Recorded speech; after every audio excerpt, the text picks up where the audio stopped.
राधे राधे, जय श्री कृष्णा। रेणु पाठक चैनल में आपका स्वागत है। फाल्गुन मास के इस कथा श्रृंखला में आप प्रतिदिन आकर इस चैनल पर प्रातः काल में फाल्गुन मास की सुंदर कथाओं को सुन रहे हैं, उसके लिए आप सबका बहुत बहुत धन्यवाद। इस समय हम भगवान शिव से जुड़ी हुई विभिन्न पौराणिक कथाओं का श्रवण कर रहे हैं और हमें विश्वास है कि भगवान शिव और माता पार्वती की विशेष कृपा आप पर सदैव बनी रहेगी। तो चलिए इसी प्रार्थना के साथ आज की हमारी इस कथा यात्रा को आगे बढ़ाते हैं और सुनते हैं आज की फाल्गुन मास कथा। आज की कथा आरंभ करते हैं। इस कथा श्रृंखला में इस समय हम सुन रहे थे कि बलि महाराज का यज्ञ देखकर और उनके द्वारा स्वर्ग पर आक्रमण करके उसे जीत लेने के बाद सभी देवतागण त्रस्त होकर अपने पिता ऋषि कश्यप और माता अदिति के पास आते हैं और उन दोनों की प्रार्थना से स्वयं भगवान श्री हरि उनके पुत्र रूप में यानी वामन देव रूप में प्रकट होते हैं और फिर उसके बाद वो अपनी अगली योजना बनाते हैं। तो चलिए आगे की कड़ी सुनते हैं।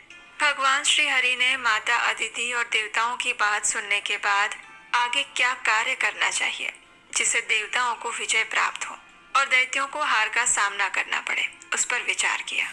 और उधर बलि आदि असुरों को इस बात का पता नहीं था कि देवता अनेक प्रकार के रूप धारण करके स्वर्ग से निकलकर कश्यप जी के आश्रम पर चले गए हैं। उस समय दैत्यों ने अमरावती पुरी की 4 दीवारी पर चढ़कर देवराज इंद्र को शीघ्र ही मार डालने की इच्छा से जैसे ही उसके अंदर प्रवेश किया वैसे ही उन्हें वो सारी नगरी सुमसान दिखाई दी। और तब शुक्राचार्य ने महाअभिषेक की विधि से असुरों द्वारा घिरे हुए राजा बलि को इंद्र के सिंहासन पर अभिषिक्त कर दिया। इस प्रकार स्वर्गलोक के राज्य पर प्रतिष्ठित हुए विरोचन कुमार बलि वहाँ की उत्तम विभूति के द्वारा महेंद्र से भी अधिक शोभायमान हुए। ऋषि, अप्सरा, गंधर्व, किन्नर, नाग और असुर समुदाय इंद्र की ही भांति उनकी सेवा करने लगे। संपूर्ण प्राणियों में दान की दृष्टि से राजा बलि ही सबसे बढ़कर दाता है। याचक जिन जिन कामनाओं को प्राप्त करने की इच्छा करते, दानवराज बलि संपूर्ण याचकों को वही वस्तु प्रदान करते थे। सूत गोस्वामी की ये बात सुनकर शौनक जी ने पूछा, हे महाभाग सूत जी, देवराज इंद्र तो स्वर्ग में रहकर कभी दान नहीं देते हैं, फिर राजा बलि कैसे दाता हुए? ये सब कुछ मुझे यथार्थ रूप से जानना है, जरा बताइए। तब लोमश जी ने कहा, हे ब्राह्मणों, इंद्र पहले जन्म में याज्ञिक रहे हैं। उन्होंने 100 अश्वमेध यज्ञों का अनुष्ठान करके अमरावती पुरी का राज्य प्राप्त किया है। अब वे केवल भोग लोलुप रह गए हैं। अभिष्ट फल पाने के बाद इंद्र में कृपणता आ गई है। आज जो इंद्र है वो कभी कीड़ा हो सकता है और पहले का कीट इंद्र के रूप में उत्पन्न हो जाता है। और इस विषय में दान से बढ़कर दूसरा कोई ऐसा साधन नहीं है। दान से ज्ञान प्राप्त होता है और ज्ञान से मोक्ष मिलता है और उसमें कोई संशय नहीं।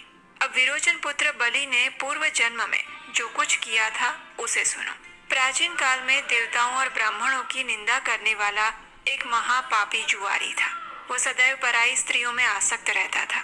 एक दिन उसने कपटपूर्ण जुए के द्वारा बहुत धन जीत लिया और फिर अपने हाथों से स्वस्तिक यानी कि पान का तिकोना बीड़ा बनाकर और गंध तथा माला आदि सामग्री जुटाकर एक वेश्या को भेंट देने के लिए उसके घर की ओर दौड़ पड़ा।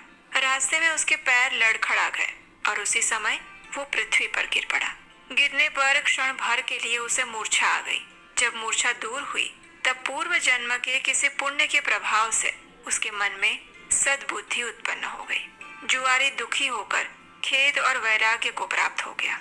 मूर्ख और जुआरी होने पर भी उसने पृथ्वी पर पड़ी हुई गंध, पुष्प आदि श्रेष्ठ सामग्री को भगवान शिव की सेवा में समर्पित कर दिया। जीवन में केवल यही एक पुण्य कर्म उसके द्वारा संपन्न हुआ था।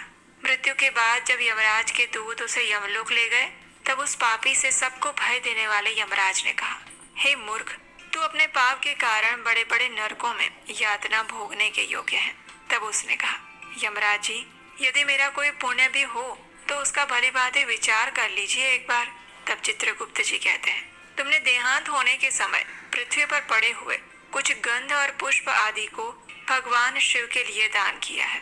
परमात्मा शिव को वो सामग्री समर्पित की है और उसी सत्कर्म के फल से तुम्हें 3 घड़ी के लिए इंद्र का प्रसिद्ध पद प्राप्त होगा।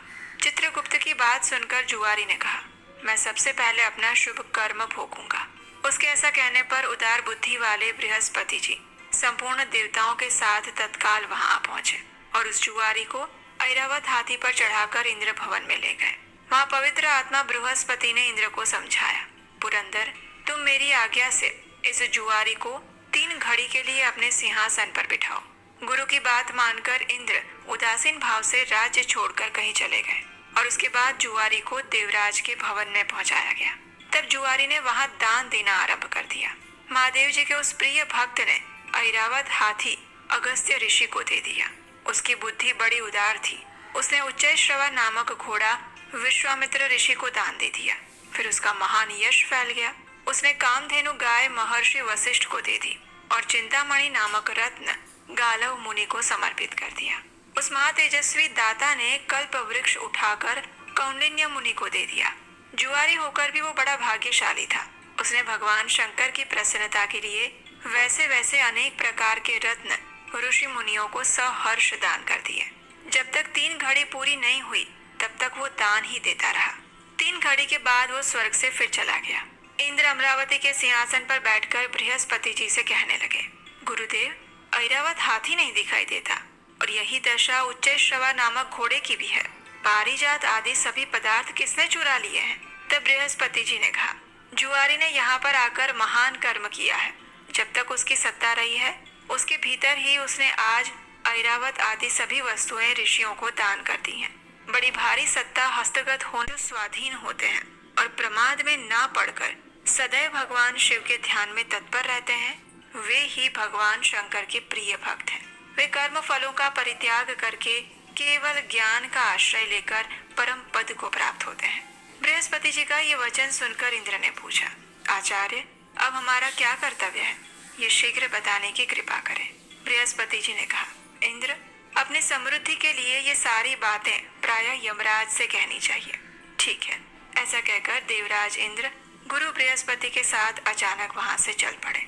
अपना कार्य सिद्ध करने की इच्छा से जब इंद्र संयमनीपुरी में पहुंचे तब यमराज ने उनका बड़ा सत्कार किया और उस समय इंद्र ने कहा, धर्मराज, तुमने मेरा पद एक दुरात्मा जुआरी को दे दिया था, लेकिन उसने वहां पहुंचकर बहुत बुरा काम किया। तुम सच मानो, उसने मेरे सभी रत्न इन ऋषियों को दान कर दिए हैं। तुम तो सब कुछ जानते हो, फिर भी एक जुआरी को मेरा स्थान कैसे दे दिया? तब धर्मराज ने इंद्र से इस प्रकार कहा, देवराज, तुम बड़े बड़े देवेश्वरों के राजा हो, वृद्ध हो गए, लेकिन अभी तक तुम्हारी राज्य विषयक आसक्ति दूर नहीं हुई।